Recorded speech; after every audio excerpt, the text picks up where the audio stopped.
Welcome to the Disrupt the Defaults podcast. I'm your host, Rachel. Today we have Ilana Weinstein with us. We actually met during the pandemic, and neither one of us can remember. We were talking before. We can't remember the exact meeting. Was it at that point in time? I was meeting with different women who were in a similar career path to just learn about their careers as a personal thing. And so I don't know if it was that. We also are both involved in a lot of networking groups. We work in a similar space. So we don't know exactly how we cross paths, but I do know that every time we cross paths, we have great conversation. And it's been really fun watching her journey to becoming a first time author. So she works in tech by day, and then at night, she's a poet. And so I thought it'd be really great for people to hear about that journey and what that looks like, finding time, making that space for the things you love outside of your day job. So, welcome to the podcast. Thank you so much for having me. This is so fun to get to reconnect and also to do this. Yes, it's good having you here. First of all, tell us a little bit about your book. So my book is called When I Became Light, A Confidence Journey, and it is a collection of 60 poems. It was released in January of 2023, so it just celebrated its first birthday. Yay! Congrats. She's one. And honestly, it is just a collection of my poetry over the last 10 years. So the latest poem in the book was written in probably 2022 during the publishing process, but the earliest one was probably built. Oh, so used to using work words. Was written probably when I started college in 2000, undergrad in 2000. Yeah. I did not go into the book with a plan. It just was like, oh, here's a collection of my poems. But the story really evolves into this sort of like becoming of self and becoming this like really proud person in terms of like proud of who you are. Yeah. That didn't get teased out till later. I went in with zero plan and was just like some stuff, see what happens. But yeah, it's been a beautiful journey. And we've got some other fun stuff sprinkled in there, a little relationship stuff, a little New York City stuff where I live, all those good things. That really feels like it's the true like 20 to 30 journey where it's like relationships and work and life and like finding that confidence in who you are. So you've been writing at least since college because you said it's poetry you've written since college. Why share it now? Like what made you say, I want to share all these things that I've written over the years? I always wanted to. Poetry was something I found in grade school. I really liked it. It's something that became an amazing outlet as I got older, especially high school and college, like a little safe place to put all of the thoughts and feelings. Because, being a teenager or early 20s, there's a lot of those. A lot of thoughts. A lot of thoughts, a lot of feelings. A lot of feelings. And I always wanted to publish a book. I really could not tell you when, like the first moment that I was like, I'm going to publish something. I just always wanted to. And it seemed like a goal that was really far off. When I was in high school, I was like, yeah, I'm going to write a book one day. Maybe. I was from a small town on Long Island. There's not a ton of people who do that. So I just kept always saying, I'll do it one day. I'll do it one day. I'll do it one day. Then I went to college and I did actually start meeting people who had written books. And I was like, well, maybe it's a little bit more feasible, but if I'm going to do it, I'm going to do it the way that I want to do it. And I got very particular about the way that I wanted my work shared, specifically in that I wanted to protect the rights to my work. And I did not want to give them up to anybody. So the copyright on the inside of the book is actually in my name. That was really important to me. Is that atypical from the like traditional publishing route? Is that not, do you usually not own those rights? Not entirely. So if you go to like a traditional publishing house, obviously they own the rights, but you have to go through the process of like pitching your book and being rejected and being subject to all of the editing and stuff. I really did not want to do that. And then if you self-publish, you do retain the rights to your book, but then there are obviously some nuances to that. If you use a platform to help you or something like that, it's not totally like perfectly clear. So I really wanted the help of a legitimate publisher, but I also wanted to protect my own work, and I got really particular about that. So the way I actually ended up publishing a book sort of fell into my lap randomly when I wasn't looking for it. But I'm real glad that it did. Okay, so how does that fall into your lap? Because I'm like, I want to know. I think there's a lot of people out there who want to write books one day. I know I do. So like how does that come about? So I probably like pre-pandemic, I got really involved in a street dance and like choreography community here in New York City. It's gonna go somewhere, I swear. I'm gonna start the story and you're gonna be like, what? wait. Um, From writing to street dance, we have to like tell me more about this street dance and choreography. There's a thing, like, I swear it has a thread. So I've been a dancer my whole life, just always since I was 4 years old, and it was just like a hobby that I kept doing, and I fell into this like really amazing group of people who just took classes and learned how to do different types of street and Afro-diasporic dance for fun. So I just sort of like ended up in that community, and I was standing behind a girl one day in class who I actually knew wrote a book through this program that I then ended up doing. And her book is very different. Hers is a bunch of essays. It's a very beautiful book. She's actually quoted on the back of my book as some of the praise. Her name is Amy Dong. She's fantastic. I recommend. She's from Texas, by the way. Oh, nice. I believe she's from Houston. Not positive. I'll fact check that. And just one day I was like, you know what? I should probably go talk to her. I should probably not just be like, I'm going to write a book one day and then never find out how to do it. We had an amazing conversation, and she referred me to the program. And it was just one of those things that was the right timing for that activity. I think I actually started the program in February of 2022. And then exactly 1 week later, I was laid off from my full-time job. Oh, wow. So timing got real wacky, but it was sort of a do it now or don't do it at all kind of situation. So I took advantage of it, and I got a chance to actually publish the book. Oh, wow. So do you feel like the layoff, like getting laid off from your job, obviously it opened up some space and time in your life, but also someone could say like, oh, this is a hard time to kind of do this kind of work. What was that impact for you? Do you feel like it made it easier or harder to approach this project? Um, it like my default answer is I want to say it was easier, but I don't know if that's true because I didn't have another option at the time.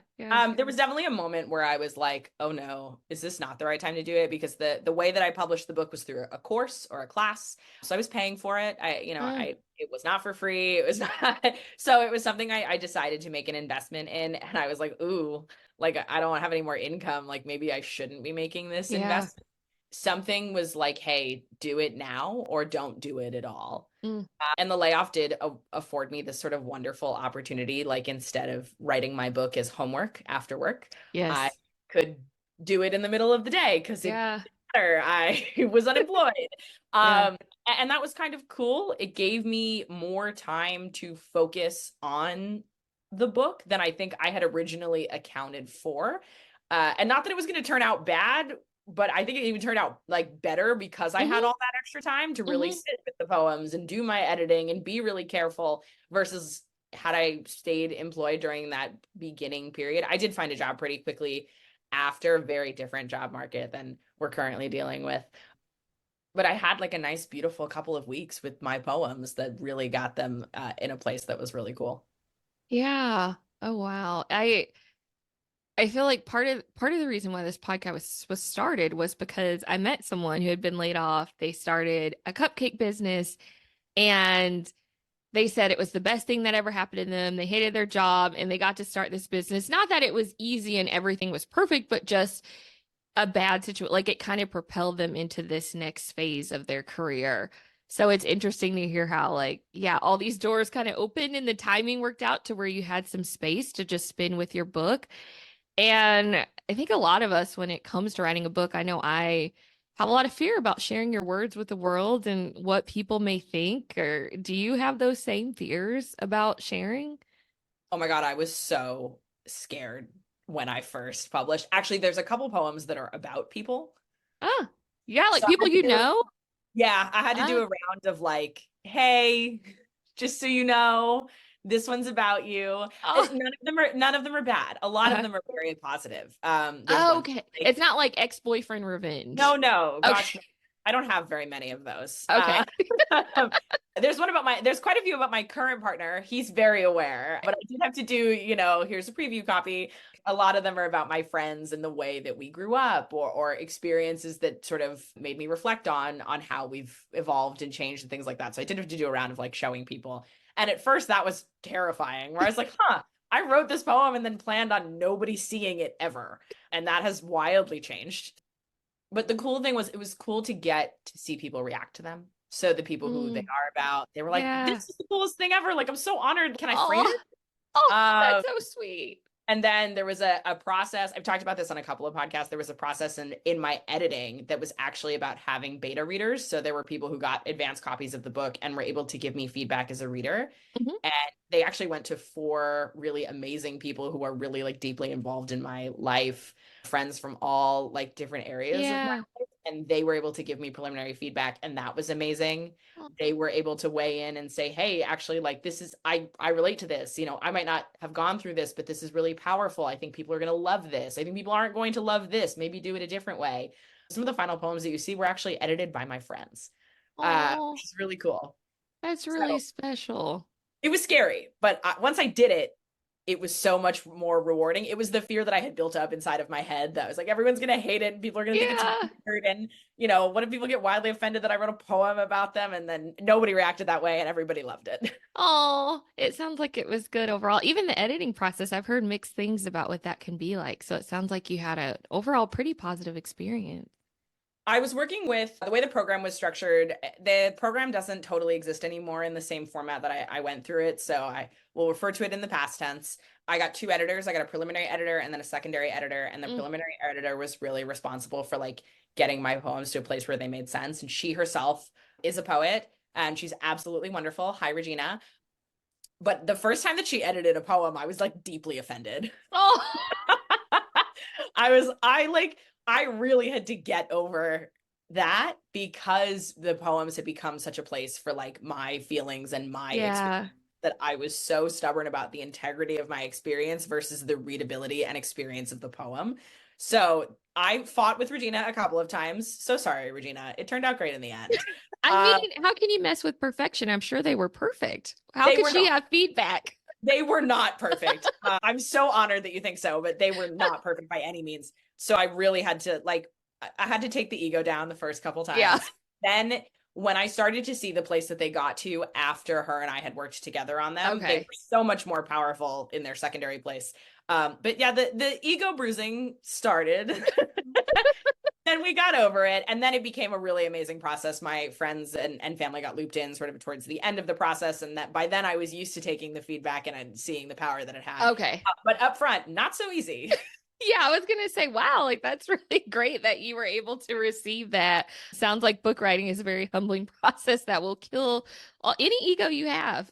It is. It's incredibly humbling. I mean, nothing humbles you faster than somebody looking at your poem and being like, "What is that? That is word soup. What is that?" And you're like, I poured my heart out. That was a Right. really important moment in my life. Mhm. How can you Pretty judge much. this? Well, I feel like that's the hard part with being someone who wants to create anything in the creative space, whether it's visual art, writing, poetry, whatever you're doing. There's that balance because you're someone, just because I know you, we both really value showing up in a way that's authentic to who we are, not compromising on that, not compromising in our values, and also doing work that represents that and represents the right things. And so I struggle with that. Like, how do you create things that are true to who you are and what you want to put out in the world and how you want to represent this? And how do you balance that with like also people need to want to read this and also understand it? Because if it makes sense to you and no one else gets it, that it's not going to help them. And if you're sharing stuff with other people, then it needs to help them in some way. And so I really struggle with creative work. I think that's a lifelong journey. I don't know if I figured that out. That's hard. I mean, yes. Snaps for what you just said. I'm sorry, I can't snap. I mean, for me, my whole approach to it, and I'm not saying it's the right approach, and I know Mhm. that like everybody starts creative endeavors for different reasons. My creative endeavor was always selfishly about me. Mm. I wrote this book for 15-year-old me. Oh, She needed a book like this. Heck, yeah. 21-year-old me needed a book like this. And I recognize really that like my addressable audience in terms of this particular work is smaller than probably Hmm. the average poet, the average writer, the average artist. And I'm okay with that. I did have to make peace with that though. I definitely was in a program of people who so wonderfully, some of their works are amazing. They are on TEDx talks, they are doing crazy marketing, they get picked up by literary agents, they Mm, get turned into movies. I mean, magical, beautiful work gets pumped out of this program. But I was like, you know what? I don't know if I need it to be that big. I yeah. think I want it to be magical for me. And that was the win. Was it exists and I'm proud of it, and it's a piece of work that I am thrilled to tell people has my name Yeah. in it. And that Yeah. was the definition of success for this particular endeavor. See, I feel like that's so important though when you're doing this kind of work to have your own definition for what success means. Because if you are going to be someone who says, this work has to be true to me, maybe you will have the biggest audience in the world. Maybe you won't. It may not work out that way. So I love that you've defined success for me is putting out something I'm proud of. I like what you said. It's magical for me. That's beautiful. I'm like, Thank oh, I you. want to use that. I want to create magic for me Go too. for it. Go for it. I think even with whether it's a side project or your day job, the moments where I've gotten off track or kind of felt like a failure, even though I created something really beautiful that I should have been proud of, is when I put my definition of success within a number of how well it should perform or how someone else should judge it or receive it. When I can't control any of those things, the only thing I can control is how I feel about it and the work I put into it. And so I love that your definition of success is directly tied to something in your orbit that you can control versus throwing it into the hands of someone else and you have no clue where it will land. I feel like that can be dangerous. I wanted to well, first of all, thank you. I wanted to enjoy it. Yeah. This is the world of side hustle culture, and I respect the heck out of everybody's side Hmm. hustles and get your bag and do your thing. But if I know myself, and if Hmm. I did that, I would never produce anything that I was proud of. I would get so stuck on like, this is the numbers and this is the money and Yeah. this is this and this is the exposure. And it just, I I hated the part of the program that I was in where we switched to marketing. I Okay. my undergrad degree is literally in marketing, like so Oh, sorry. But like I didn't like it because it yeah. felt that was the piece that was the competition, the numbers, the money, the donations, the Mm, etc. And I was like, this is not what I did this for. I liked the editing and the writing process and thinking about all the possibilities of this story that sort of wrote itself inside of the book versus the like, how many times did I post? I was like, oh, this is yeah. um but it is hard. There's, there are other people who are doing this at the same time. It was totally like a comparison game for a lot of Mm, people. hmm. But I think that if you have like, what is your success, Yeah. that changes everything. It makes the comparison game a little less scary, and Yep. it redefines what it looks like just for you, and will you be happy with the outcome. So how has marketing looked for you since you were, so like I don't want to do this traditional marketing and feel like I'm pushing my book on people. What has that experience been? I totally gave up on the marketing portion that was a part of Okay. the I did not Yeah, want to do just don't want to do it.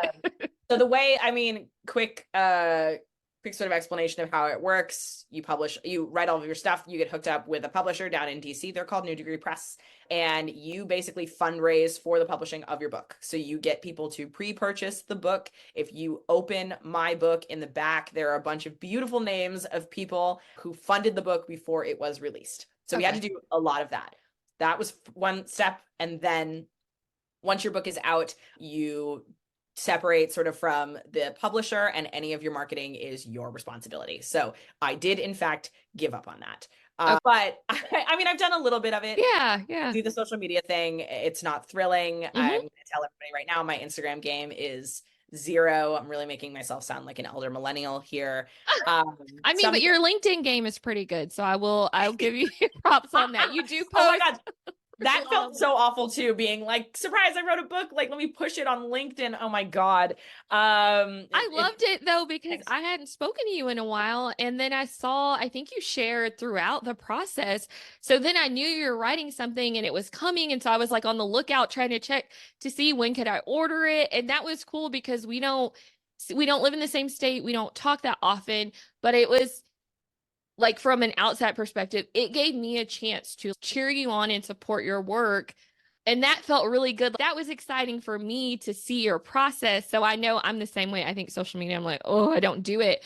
But as an outsider, I can also see, I'm like, oh, I'm so glad you shared because we wouldn't be having this conversation if you hadn't posted on LinkedIn. And I wouldn't have been able to purchase, I own your book. I wouldn't have been able to purchase it and like just sharing that journey. I remember sending you a message, asking you about it. And none of that would happen if you hadn't shared. And so, as someone who agrees with you and feels the same way, on the other side, I'll also see the beauty in sharing and inviting people to come along and support you. Thanks. I mean, that ended up being the approach that I took, where it was less Yeah. about like selling the book, Yeah. Yeah. more about sharing the experience. So at a certain point, I don't know where the books go, which I think is kind of cool and also a little intimidating. So I knew who backed the book. I was able to give a lot of those people Yeah. like their person. And then, of course, the book is on Amazon and is available wherever books are sold. I'm in a couple of bookstores locally here in New York City, but I don't know where they go after that. And that's been actually really kind of cool. People who I don't know who get to connect with my work, Yeah. hopefully, ideally. It's a very New York City heavy book. So I know that a lot of people who are locally are like, that's the connection to it. So I kind of love when it goes somewhere that's not New York City, Yeah. Yeah. but people draw from it that way. Well, it's made its way to Texas. So thanks for sharing down here. And hopefully you'll get some new readers after this conversation. So you said you're not really active on social media. So if people do want to keep up with like what you're doing, if you have new work going on, if they're just like, oh, I really liked her, I want to see like what she's about and what she's up to, where can people find you? Is there a way for people to find you? LinkedIn is actually probably the best way to reach me because people will see both my creative work and then also professional endeavors. But I love to talk to people. So if I'm not like active on social media, like send me a message anyway. I will totally chat with you if you want to know anything about the book, if you want to know anything about my career. It doesn't look like I'm super active, but I swear I'm lurking. Yes, yes. I feel like when I send you messages, like we always respond. So I know you're there. And I will link that in the show notes just so people who want to connect can find you. And remind us one more time, name of your book, where we can find it. I'll hold it. I know no one can see me, but I'm going Yeah, to do it. Situation. the Vanna Um, White. So the book is called When I Became Light, A Confidence Journey. It is available on Amazon, Barnes & Noble, and wherever books are sold. Make sure that you shop local. Local bookstores will also be able to get a copy of the book. And the book is available in digital and in paperback form. Perfect. Thank you so, so, so much. You have been amazing. And I've loved hearing about your journey. We are actually going to do a part 2. So join us next time where we're going to talk a little bit about the day job, which is in career development. Very exciting. I'm personally biased because I work in that space. So I think it's super exciting. But look forward to chatting with you next week. Thanks so much for joining us. Thanks so much for having me. This was awesome. Have a great day, everyone.